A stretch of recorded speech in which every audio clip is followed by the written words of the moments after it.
तो hello friend, नमस्कार। आज हम लोग बिहार पुलिस कांस्टेबल का 13वां टेस्ट सीरीज का एनालिसिस करेंगे और यह टेस्ट सीरीज ज्ञान बिंदु जीएस एकेडमी द्वारा डिजाइन किया गया है। तो फ्रेंड चलिए आते हैं सीधे पहला प्रश्न पे। तो फ्रेंड पहला नंबर प्रश्न है, सर्वोच्च न्यायालय के वरिष्ठतम न्यायाधीश डी वाई चंद्रचूड़ खाली जगह के स्थान पर भारत के 50वें मुख्य न्यायाधीश के रूप में नियुक्त हुए। तो फ्रेंड इस प्रश्न का राइट आंसर हो जाएगा यू यू ललित। तो फ्रेंड ललित थे जो 49वें मुख्य न्यायाधीश थे। 49वें मुख्य न्यायाधीश थे। तो फ्रेंड खाली स्थान में भरा आएगा यू यू ललित के स्थान पर भारत के 50वें मुख्य न्यायाधीश डी वाई चंद्रचूड़ नियुक्त हुए थे। तो फ्रेंड आप लोग कमेंट में जवाब दीजिएगा कि भारत के 52वें मुख्य न्यायाधीश किसे नियुक्त किया गया है। तो कमेंट में जवाब जरूर दीजिएगा। इसके बाद फ्रेंड हम लोग क्वेश्चन नंबर दूसरा देखेंगे। तो फ्रेंड दूसरा नंबर क्वेश्चन है कि भारतीय संविधान के बारे में कौन सा कथन गलत है, यानी गलत कथन को चुनना है। तो फ्रेंड जैसे ही अगर इस स्टेटमेंट को हम पढ़ेंगे तो मुझे तुरंत नजर आ जाएगा कि मूल संविधान में 25 भाग थे। तो एक गलत है, अभी वर्तमान में 25 भाग हैं। इसके बाद फ्रेंड एक और नजर आएगा कि 12 अनुसूची थी, ये भी कथन गलत है। 8 अनुसूची उस समय था। तो फ्रेंड इस प्रश्न का राइट आंसर हो जाएगा डी। एक गलत कथन है और हमें गलत कथन को ही चुनना था। इसके बाद फ्रेंड हम लोग नेक्स्ट प्रश्न देखेंगे। क्वेश्चन नंबर तीसरा को हम लोग देखेंगे। तो फ्रेंड क्वेश्चन नंबर तीसरा है, निम्नलिखित में से कौन सा क्षेत्र भारत का जैव विविधता अति क्षेत्र हॉटस्पॉट का प्रतिनिधित्व करता है। तो फ्रेंड आपके पास ऑप्शन है पश्चिमी हिमालय, पूर्वी घाट, मध्य पठार और पश्चिमी घाट। तो फ्रेंड इस प्रश्न का राइट आंसर हो जाएगा पश्चिमी घाट को हॉट स्पॉट के रूप में जाना जाता है। इसके बाद फ्रेंड हम लोग पश्चिमी घाट के बारे में कुछ फैक्ट को जानेंगे। तो इसे सह्याद्री के नाम से भी जाना जाता है। और फ्रेंड पश्चिमी घाट की जो लंबाई है वो 1600 किलोमीटर है। अगर इसकी औसत ऊंचाई पूछ लिया जाए तो फ्रेंड इसका औसत जो ऊंचाई है वो 1200 मीटर इसका औसत ऊंचाई है। और फ्रेंड पश्चिमी घाट में ही अगर आपसे पूछा जाए कि पश्चिमी घाट का सबसे ऊंची चोटी क्या है, तो फ्रेंड वो सबसे ऊंची चोटी है जो अन्ना मुडी है। अन्ना मुडी दक्षिण भारत की भी सबसे ऊंची चोटी है। और इसकी ऊंचाई की बात किया जाए तो फ्रेंड इसका ऊंचाई है जो 2695 मीटर इसका ऊंचाई है। और फ्रेंड अन्ना मुडी के पास में ही एक राष्ट्रीय उद्यान है। इस राष्ट्रीय उद्यान का नाम है एराविकुलम। एरा एराविकुलम राष्ट्रीय उद्यान है इस अन्ना मुडी के पास में ही। इसके बाद फ्रेंड अगर पूर्वी घाट के बारे में देखेंगे तो फ्रेंड पूर्वी घाट को जो लंबाई है वो 1750 मीटर इसका 1750 किलोमीटर इसका लंबाई है पूर्वी घाट का। और फ्रेंड इसका औसत ऊंचाई देखा जाए तो इसका जो औसत ऊंचाई है वो 600 मीटर इसका औसत ऊंचाई है। और फ्रेंड आपसे पूछा जाएगा कि पूर्वी घाट का सबसे ऊंची चोटी कौन है, तो महेंद्रगिरी सबसे ऊंची चोटी है जिसकी ऊंचाई लगभग 1501 मीटर है। और फ्रेंड आपसे आपसे हर एक किताब में पूर्वी घाट की ऊंची चोटी विशाखापत्तनम वाले को दिया हुआ रहता है, लेकिन एनसीईआरटी अभी तक महेंद्रगिरी को ही मान रहा है। इसलिए पूर्वी घाट की सबसे ऊंची चोटी महेंद्रगिरी है। और फ्रेंड हर साल 22 मई को जैव विविधता दिवस मनाया जाता है। इसके बाद फ्रेंड हम लोग क्वेश्चन नंबर तीसरा को देखेंगे। फोर्थ का चौथा नंबर प्रश्न को देखेंगे।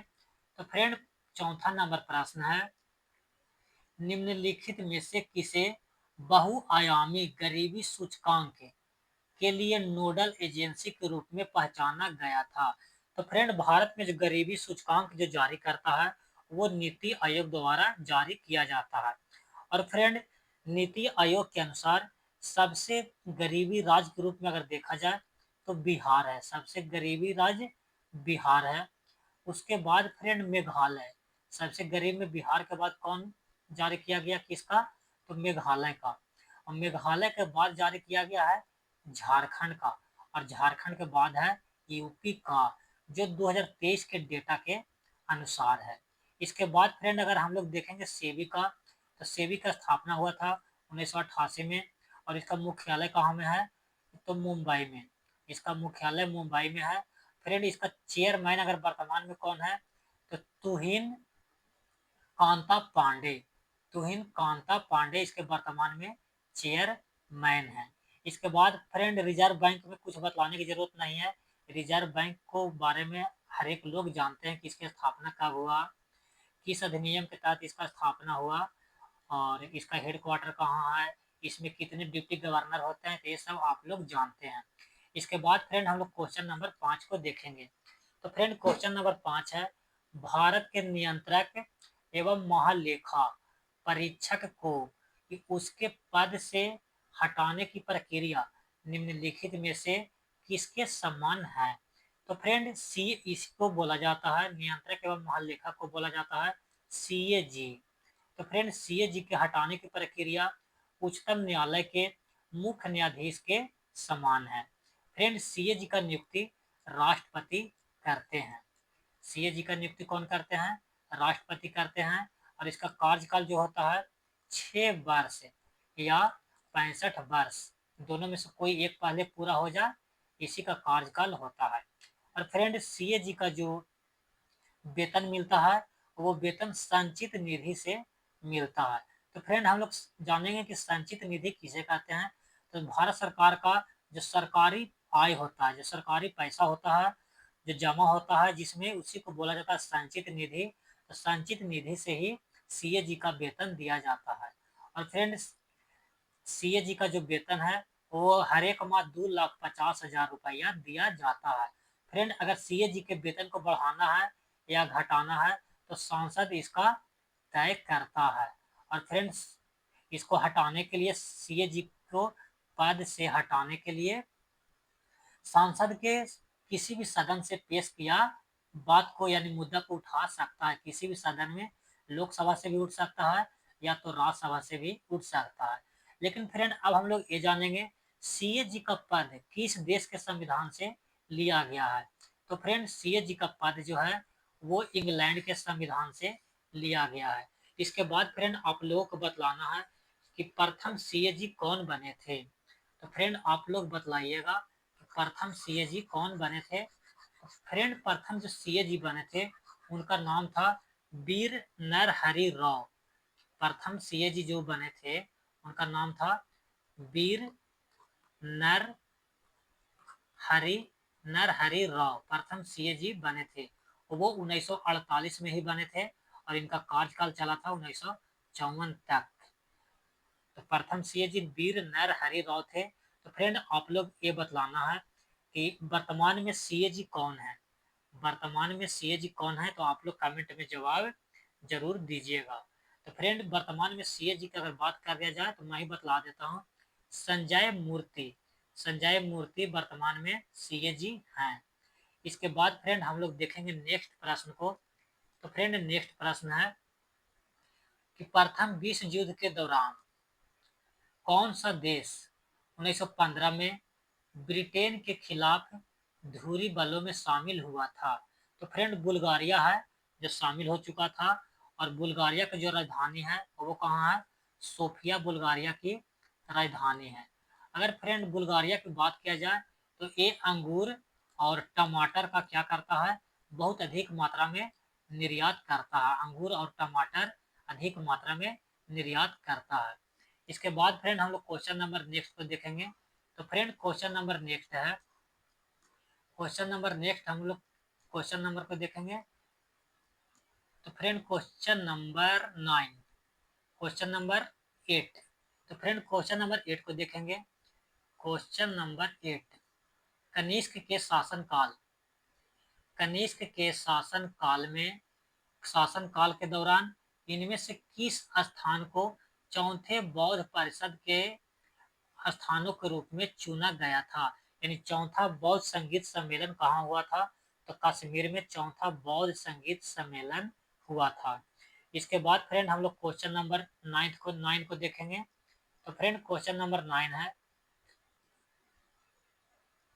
भारतीय संविधान में स्वतंत्रता, अन्याय और बंधुत्व के सिद्धांतों का पालन किस संविधान से किया गया है? तो फ्रेंड ये फ्रांस के संविधान से लिया गया है, स्वतंत्रता, समानता और बंधुत्व। फ्रेंड ये जो शब्द आया था फ्रांसीसी क्रांति से आया था, फ्रांसीसी क्रांति से ये शब्द को आया था। और फ्रेंड ये जो चला था फ्रांसीसी क्रांति 1789 से लेकर के 1799 तक फ्रांसीसी क्रांति चला था। और फ्रेंड फ्रांसीसी क्रांति के समय फ्रांस के राजा कौन थे? तो लुई 16वां फ्रांस के राजा थे। और 1793 के समय में लुई 16वां को फांसी दे दिया गया था। और फ्रेंड फ्रांसीसी क्रांति क्यों हुआ था? तो फ्रेंड फ्रांसीसी क्रांति इसलिए हुआ था कि वहाँ का एक जेल था, उसका नाम था बैसिटल जेल, बैसिटल जेल। इसी जेल पे क्या हुआ था? आक्रमण हो गया था, आक्रमण हो गया था बैसिटल जेल पर ही फ्रांस में। और फ्रांसीसी क्रांति ये इसी जगह से उत्पन्न हो जाती है। इसके बाद फ्रेंड हम लोग देखेंगे, अगर आपसे एक्यूरेट डेट पूछ दिया जाए कि फ्रांसीसी क्रांति कब हुआ था, तो 14 जुलाई 1789 को फ्रांसीसी क्रांति हुआ था। क्यों हुआ था? तो बैसिटल जेल पर आक्रमण कर दिया गया था। और 1799 तक फ्रांसीसी क्रांति चला। इसके बाद फ्रेंड हम लोग क्वेश्चन नंबर 10 को देखेंगे। तो फ्रेंड क्वेश्चन नंबर 10 है, भारतीय संविधान के निम्नलिखित में अंतर राज्य परिषद की स्थापना का प्रस्ताव शामिल है? तो फ्रेंड इसका राइट आंसर हो जाएगा 263, 263 इसका राइट आंसर होगा। इसके बाद फ्रेंड हम लोग अगर 236 आर्टिकल को देखेंगे कि 236 आर्टिकल में क्या बतलाया गया है। तो फ्रेंड 236 जो आर्टिकल है वो न्यायिक शब्द का बतलाया गया, न्यायिक शब्द के बारे में बतलाया गया है। यानी जिला न्यायालय, जिला न्यायालय को परिभाषित किया गया है। अनुच्छेद 236 में जिला न्यायालय को परिभाषित किया गया है। इसके बाद फ्रेंड अगर 322 में देखा जाए तो संघ लोक सेवा आयोग यानी यूपीएससी, यूपीएससी और हर एक राज्य का पीएससी, हर एक राज्य का पीएससी के जो कर्मचारी हैं उनको जो वेतन मिलता है यानी खर्च, वेतन के बारे में इसको बतलाया गया है अनुच्छेद 322 में। और इन सभी का वेतन यूपीएससी का सदस्य और लोक सेवा आयोग का सदस्य का जो वेतन मिलता है वो संचित निधि से ही वेतन मिलता है, संचित निधि से ही वेतन मिलता है। तो 322 में लोक सेवाओं पर किए गए खर्च के बारे में बतलाया गया है। इसके बाद फ्रेंड हम लोग क्वेश्चन नंबर 11 को देखेंगे। तो फ्रेंड क्वेश्चन नंबर 11 है, निम्नलिखित में से कौन सा प्रोविजन कनाडा के संविधान से भारतीय संविधान द्वारा मिश्रित नहीं किया गया है? यानी कौन सा कथन है जो कनाडा के संविधान से नहीं लिया गया है? तो फ्रेंड इस प्रश्न का राइट आंसर होगा, राज्यसभा के सदस्यों का नामांकन कनाडा के संबंध से कनाडा के संविधान से नहीं लिया गया है, ये लिया गया है आयरलैंड के संविधान से। आयरलैंड के संविधान से राज्यसभा के सदस्यों के नामांकन की प्रक्रिया लिया गया है आयरलैंड के संविधान से। और फ्रेंड आयरलैंड के संविधान से ही राज्य के नीति निर्देशक सिद्धांत को भी लिया गया है। इसके बाद फ्रेंड हम लोग क्वेश्चन नंबर नेक्स्ट को देखेंगे। तो फ्रेंड क्वेश्चन नंबर नेक्स्ट है, 1965 के समय भारत और पाक युद्ध के दौरान भारत के प्रधानमंत्री कौन थे? तो फ्रेंड बात आती है जवाहरलाल नेहरू को। तो जवाहरलाल नेहरू का मृत्यु हो जाती है 1964 में ही इनकी मृत्यु हो जाती है। और उसके बाद भारत के प्रधानमंत्री कौन बनते हैं? तो लाल बहादुर शास्त्री भारत के प्रधानमंत्री बनते हैं। और इन्हीं के शासन काल में भारत और पाकिस्तान के बीच युद्ध हुआ था। तो फ्रेंड आपसे एक प्रश्न और पूछ दिया जाएगा कि जब 1965 में भारत और पाकिस्तान के बीच युद्ध हुआ था उस समय रक्षा मंत्री कौन थे? रक्षा मंत्री कौन थे? तो फ्रेंड फ्रेंड उस समय यशवंत यशवंत राव, यशवंत राव चौधरी, यशवंत राव चौहान उस समय रक्षा मंत्री थे। लाल बहादुर शास्त्री के शासनकाल के समय यशवंत राव चौहान रक्षा मंत्री थे। और फ्रेंड 1966 में ताशकंद में समझौता होता है। ताशकंद के उज़्बेकिस्तान में समझौ ताशकंद में ही समझौता होता है। लाल बहादुर शास्त्री और पाकिस्तान से होते हैं अयूब खान, दोनों के बीच ताशकंद में समझौता होता है। और फ्रेंड अयूब खान ने ही एक फ्लाइंग सिख की उपाधि दिया था मिल्खा सिंह को। फ्लाइंग सिख की उपाधि दिया था किसने? तो अयूब खान ने ही दिया था। इसके बाद फ्रेंड हम लोग क्वेश्चन नंबर नेक्स्ट को देखेंगे, यानी क्वेश्चन नंबर 14 को देखेंगे।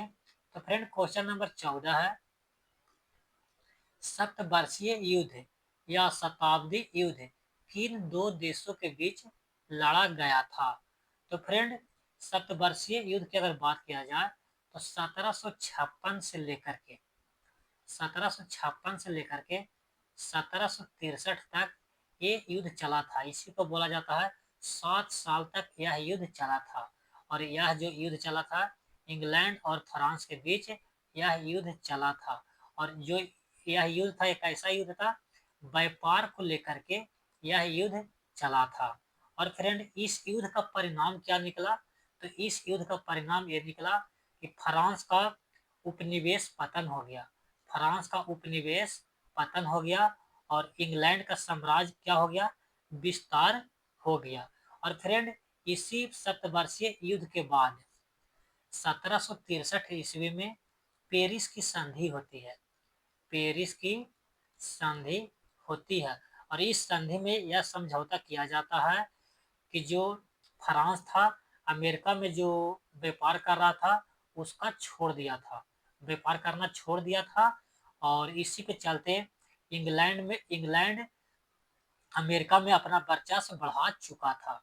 इसके बाद फ्रेंड इस संधि के तहत और हुआ था कनाडा और फ्लोरिडा को फ्रांस से जो इंग्लैंड को सौंप दिया था। इसके बाद फ्रेंड हम लोग देखेंगे नेक्स्ट प्रश्न को, क्वेश्चन नंबर 14 को देखेंगे। तो फ्रेंड क्वेश्चन नंबर 14 है, बैस्टल जेल, बैस्टल जेल में तीसरे स्थान पर हुए हमलों में दी गई। आपके पास ऑप्शन है रूसी क्रांति, सोवियत संघ का विघटन, जा का पतन, ये मिस टाइपिंग है, फ्रांसीसी क्रांति। तो फ्रेंड आपको कुछ देर पहले ही हमने बताया था कि 1789 में फ्रांसीसी क्रांति हुआ था 14 जुलाई को और बैसिटल जेल पर ही आक्रमण कर दिया गया था। इससे ही फ्रांस में क्रांति उत्पन्न हो गई थी। और उस समय फ्रांस के राजा कौन थे? तो लुई 16वां उसी समय फ्रांस के राजा थे। और फ्रांस की क्रांति कब तक चला? 1799 तक फ्रांस की क्रांति चला। 1789 में स्टार्ट हुई और 1799 तक फ्रांस की क्रांति चला और 1793 में लुई 16वां को फांसी दे दिया गया। इसके बाद फ्रेंड अगर देखा जाए सोवियत संघ का विघटन कब हुआ? तो फ्रेंड सोवियत संघ का विघटन 1991 में सोवियत संघ का विघटन हो चुका था। और फ्रेंड रूस की क्रांति कब हुई? तो रूस में क्रांति हुई थी 1917 में ही रूस में क्रांति शुरुआत हो गई थी। इसके बाद फ्रेंड हम लोग क्वेश्चन नंबर नेक्स्ट को देखेंगे। तो फ्रेंड क्वेश्चन नंबर नेक्स्ट है क्वेश्चन नंबर 15। तो फ्रेंड क्वेश्चन नंबर 15 को देखेंगे। तो चलिए फ्रेंड क्वेश्चन नंबर 15। तो फ्रेंड क्वेश्चन नंबर 15 है, दिल्ली का जामा मस्जिद, दिल्ली का जामा मस्जिद का निर्माण निम्नलिखित में से किस मुगल बादशाह ने किया था? तो फ्रेंड दिल्ली के जामा मस्जिद का निर्माण किसने किया था? तो शाहजहां ने दिल्ली के जामा मस्जिद का निर्माण किया था। और फ्रेंड ये जामा मस्जिद भारत का सबसे बड़ा जामा मस्जिद भारत का सबसे बड़ा मस्जिद है जामा मस्जिद। तो फ्रेंड अब हम लोग जानेंगे जामा मस्जिद का वास्तुकार कौन था। तो फ्रेंड जामा मस्जिद का जो वास्तुकार था उसका नाम था अहमद लाहौरी, अहमद लाहौरी, लाहौरी अहमद, अहमद लाहौरी जामा मस्जिद का वास्तुकार था। इसके बाद फ्रेंड हम लोग क्वेश्चन नंबर नेक्स्ट 16 नंबर प्रश्न को देखेंगे। तो फ्रेंड क्वेश्चन नंबर 16 है, ऐसा हो जाए